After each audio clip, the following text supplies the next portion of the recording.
क्यों नहीं करें गोल्डन दास का समर्थन। एक ही तो शेर है वो जो बोलता है जितना बरेली में झुमका नहीं गिरा उससे ज्यादा बिहार में पुल गिरा है। देखिए नहीं होगा। जलते घर को देखने वालों फूस का छप्पर आपका है, आग के पीछे तेज हवा है, उस पर मुकद्दर आपका है। मेरे कत्ल क्या कहना चाहेंगे गोल्डन दास के ऊपर? गोल्डन दास जी के साथ जो कुछ भी हुआ बहुत गलत हुआ और गोल्डन दास को ये सब सिर्फ इसलिए झेलना पड़ रहा है क्योंकि गोल्डन दास के नाम के आगे दास लगा हुआ है। आप इस बात को समझिए, इस बात को समझने की ज़रूरत है। चाहे उत्तर प्रदेश हो, चाहे बिहार हो, चाहे देश का कोई भी कोना हो, अगर भाजपा की सरकार है, भाजपा का विधायक है, भाजपा का सांसद है या भाजपा का मेयर है तो जात और धर्म देख करके आपके साथ भेदभाव करेगा। लेकिन बहुजन मुख्यमंत्री बिहार में बैठे हुए हैं तो आप बोल रहे हैं कि जो दास लगा है उसकी वजह से हो रहा था। आप नीतीश पांडे तो आपके साथ नहीं होगा। देखिए बिहार में जो हो रहा है ना बिल्कुल गलत हो रहा है किसी के भी साथ। आप सीधा सीधा, लेकिन अगर कहा जाए सीधे सीधे तौर पे तो पिछले 3 दिनों में बिहार में 8 मामले हुए हैं जिनमें 5 दलितों के साथ। आपको सीधा सीधा बता दिया जाए और उस समय भी आप देखिए मुजफ्फरपुर में जिसके साथ हुआ किसके साथ हुआ, कौन से समाज की लड़की थी, एक दलित समाज की लड़की थी, हमारी बहन रूपा। हालांकि पुलिस ने जब पूरी जांच पड़ताल की, सारा कुछ निकला तो बाद में पोस्टमार्टम में ये निकला कि उसके साथ कोई जघन्य अपराध नहीं हुआ, मतलब रेप जैसी घटना नहीं घटी, चाकू से नहीं उसको नहीं मारा गया, ये एक अलग तरह का मर्डर था। लेकिन आप आते हैं संवर समाज से, एक दलित के साथ हुआ तो आप उसका फेवर कर रहे हैं, तो आपको लग रहा है कि आपके साथ कुछ नहीं होगा। जलते घर को देखने वालों फूस का छप्पर आपका है, आग के पीछे तेज हवा है, उस पर मुकद्दर आपका है। आपके कत्ल पे मैं भी चुप था, मेरा नंबर अब आया। मेरे कत्ल पे आप भी चुप हैं, अगला नंबर आपका है। तो जो कुछ भी चुप रहेगा उसके साथ ही होगा। आज अगर मैं चुप रहूँगा तो कल को हमारे साथ भी हो सकता है। यह एक बिहार के युवा की सोच है, एक संवर समाज के युवा। मैं खास करके संवर समाज इसलिए बोल रहा हूँ कि नीतीश पांडे जी हैं उसी समाज से आते हैं। मेरा कोई ऐसा इंटेंशन नहीं है वीडियो में कि मैं जात पात फैलाऊं, लेकिन ये युवा है जो समझ रहे हैं अपनी इन कार्यवाहियों को कि जहाँ नीतीश पांडे गोल्डन दास का समर्थन करता रहा है हर मुद्दे पे। गोल्डन दास एक ऐसा युवा है, एक ऐसा युवा है जो हर मुद्दे पर बेबाकी से अपनी बात रखता है, जो पुलिस से नहीं डरता है। देखिए पुलिस अगर गुंडागर्दी करने का काम करती है तो पुलिस से भी भिड़ जाता है। आपको लगता है कि बिहार पुलिस गुंडागर्दी करती है? देखिए अगर गुंडागर्दी नहीं करती, हम एक बात आपको कहना चाहेंगे और आपसे पूछना चाहेंगे कि वही बिहार की पुलिस है। जब बिहार में कहीं पर बलात्कार हो रहा होता है तब नहीं जाती है, जब बिहार में लूटपाट हो रही होती है तब नहीं जाती है, जब कहीं पे कुछ गलत हो रहा होता है तब ये बिहार की पुलिस नहीं जाएगी। लेकिन 21 अगस्त को जब हमारे बहुजन साथी शांतिपूर्ण आंदोलन कर रहे थे तब उन पर लाठियाँ बरसाने के लिए बिहार की पुलिस निकल गई थी। गोल्डन दास को पीटने के लिए बिहार की पुलिस निकल जाती है, गोल्डन दास को पकड़ के जेल में डालने के लिए बिहार की पुलिस एक्टिव हो जाती है। ये कहाँ तक सही है, कहाँ तक सार्थक है, कहाँ तक न्याय संगत है? लेकिन आप जैसे युवा हैं, कुछ जो बिहार को आगे देखना चाहते हैं, प्रगतिशील देखना चाहते हैं, लेकिन गोल्डन दास भी हैं उसमें से एक। आप लोगों के ऊपर ऐसा आरोप लगाया, आप लोगों मतलब कि गोल्डन दास की लगाया जाता है कि ये उपद्रव फैलाते हैं, जहाँ जाते हैं उपद्रव होता है। हमारी बात सुनिए, गोल्डन दास कई बार कई मुद्दों पर गोल्डन दास जी का तरीका गलत रहा है लेकिन मंशा ठीक रही है। तो आप लोग शब्दों पर नहीं भावनाओं पर जाइए।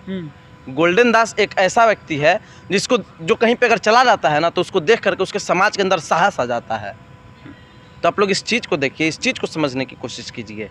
लेकिन ये भी तो सही नहीं है कि जहाँ जाए वहाँ पे गाड़ियों को तोड़ा जाए, वहाँ पे उपद्रव मचाया जाए। मैंने बोला तो कि गोल्डन दास जी का तरीका गलत है लेकिन भावनाओं पे जाइए उनकी।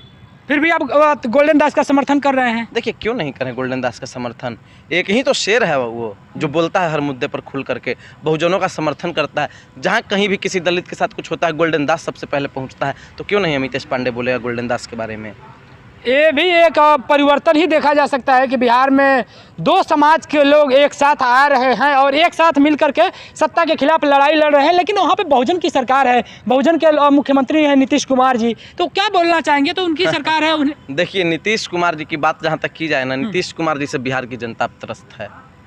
नीतीश कुमार जी पिछले 19 सालों से मुख्यमंत्री हैं लगातार, लेकिन फिर भी बिहार की दुर्दशा क्यों है, इस बात को समझने की जरूरत है। इस बात को आप देखिए, बिहार में ग्लास ब्रिज बन रहा है, बिहार को स्पेशल बजट दिया जा रहा है, लगातार पुल पे पुल, पुल पे पुल, पुल पे पुल गिर रहा है बिहार में। जितना बरेली में झुमका नहीं गिरा उससे ज़्यादा बिहार में पुल गिरा है।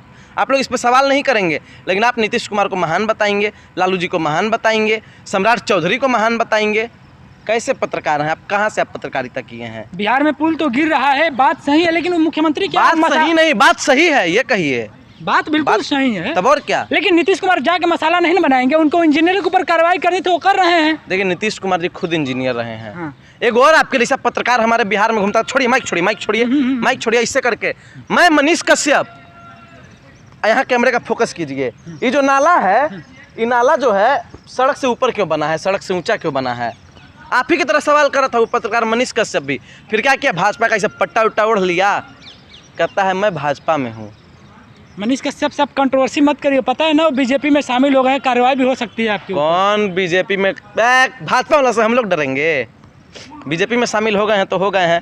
आप लोग चला के उनको वायरल किए, son of Bihar, son of Bihar, son of Bihar, लेकिन वो सन ऑफ बीजेपी निकला। सन ऑफ बिहार हो गया मनीष कश्यप। आप सन ऑफ क्या है? आप भी सन ऑफ बिहार बनना चाह रहे हैं? मैं तो बिहार से हूँ भी नहीं, लेकिन एक जो मुद्दा आया था। आप कहाँ से हैं पहले ही बताइए? मैं हूँ उत्तर प्रदेश से। तो आप सन ऑफ यूपी हैं? नहीं बिल्कुल भी नहीं, मैं बिल्कुल सन ऑफ यूपी। ये आदमी अपने राज्य को अपनी माँ नहीं मान रहा है तो ये किसी से क्या प्रेम करेगा? नहीं एक मिनट, मेरी माँ उत्तर प्रदेश नहीं, ये जो आप कर रहे हैं ना, ये जो कर रहे हैं मैं समझ रहा हूँ। नहीं बिल्कुल मेरी माँ नहीं है, मेरी माँ एक ही है जो मुझको पैदा की है, और एक दूसरी है मेरी भारत माँ। मेरी उत्तर प्रदेश माँ नहीं, मैं 20 माँ नहीं बनाता हूँ। मेरी एक ही माँ नहीं मानते हैं? बिल्कुल मानता हूँ। उत्तर प्रदेश भारत में आता है कि नहीं आता है? अरे तो उत्तर प्रदेश भारत में आता है ना, लेकिन रहते हैं वो आपकी मातृभूमि हुई कि नहीं? वो तो मेरी मातृभूमि है, लेकिन माता नहीं है ना वो। माता आप समझ रहे हैं ना, वो अलग टॉपिक हो जाएगा, हम उस पर बात करेंगे। को कहते हैं। खैर आप मनीष कश्यप बताइए, वो बीजेपी में चले गए। मनीष कश्यप चले गए, लेकिन हमारा मुद्दा है गोल्डन दास का। बिल्कुल गोल्डन दास को क्या लग रहा है, अभी रिहाई मिल पाएगी कि नहीं मिल पाएगी? उनके लिए जनता गोल्डन दास जी को रिहा कर देना चाहिए। गोल्डन दास को रिहा किया जाना चाहिए। गोल्डन दास जी ने ऐसा भी कोई गलत काम नहीं किया कि उनको पकड़ के जेल में रखिएगा, इतने दिनों तक परेशान कीजिएगा। गोल्डन दास वो शेर है, जब पुलिस बदमाशी करती थी तो पुलिस से भी जाके भिड़ जाता था, कहता था कि तुमने कौन से धारा के तहत हमें गिरफ्तार किया। गोल्डन दास पहुंच जाता था थाने में और सीधा कहता था कि अगर तुम FIR नहीं कर रहे हो तो थाना बंद करो। ताला लेकर के गोल्डन दास पहुंच गया था थाने के पास और कह रहा था कि तुम कैसे थाना अध्यक्ष हो, कैसे थाना प्रभारी हो, अब इस पुलिस स्टेशन में हम ताला बंद करेंगे। और तब FIR लिखने में पुलिस वाला मजबूर हुआ। आपको पता है अभी भी कई सारे दलितों के साथ गलत होता है, बिल्कुल लेकिन जब वो FIR कराने जाते हैं तो FIR तक भी पुलिस नहीं लिखती। आपको जानकारी होगी इस बात की। अमितेश जी देखिए, आपसे बात करके गोल्डन दास को देख ऐसा तो लगता है कि बिहार के युवाओं में है कुछ क्रेज है, कुछ कर जाने का जुनून है, कुछ कर जाने का एक जज्बा है। देखिए एक बिहारी 1000 भाजपाइयों पे भारी। और सम्राट अशोक के बारे में मैं एक बात बोलना चाहूँगा कि अगर सम्राट अशोक ने अपनी तलवार नहीं छोड़ी होती ना तो ये पूरा विश्व भोजपुरी बोल रहा होता। गोल्डन दास का कि वो माफ़ी मांग रहे हैं, तो ऐसा लग रहा है कि उनको ज़बरदस्ती माफ़ी मंगाया जा रहा है, मारा पीटा जा रहा है जेल के अंदर, ऐसा कुछ हो सकता है क्या? हो सकता है। मेरा बिहार की पुलिस पर से भरोसा उठ गया है, मैं सही बताऊं तो। मैं खैर कुछ बोलना नहीं चाहूँगा पुलिस प्रशासन के विषय में, नहीं तो ये लोग मुझे भी पकड़ के जेल में डाल देंगे। बाकी आप समझदार हैं। CBI लगा देंगे। CBI देखिए मैं नहीं डरता इन लोगों से, लेकिन फिर भी पुलिस से तो डर रहे हैं ना। पुलिस से डर भी नहीं रहे हैं, बस इसलिए बोल रहे हैं क्योंकि घर परिवार वाले लोग हैं, कई प्रकार की बातें होती हैं। अगर अमितेश पांडे को ही अंदर डाल देंगे तो फिर दूसरा अमितेश पांडे कैसे आएगा बाहर? मतलब कोई और होना चाहिए बिहार की आवाज़ को उठाने के लिए। बिहार के युवाओं में एक डर है। देखिए गोल्डन दास को यही कहना चाहिए कि रख हौसला, वो मंजर भी आएगा। रख हौसला, वो मंजर भी आएगा। प्यासे के पास चलकर खुद समंदर भी आएगा और तुम थक कर मत बैठ जाना मेरे मंजिल के मुसाफिर, तुम्हें मंजिल भी मिलेगी और मिलने का मज़ा भी आएगा। तो गोल्डन दास आप जल्द ही बाहर निकलेंगे और क्रांति फैलाने का काम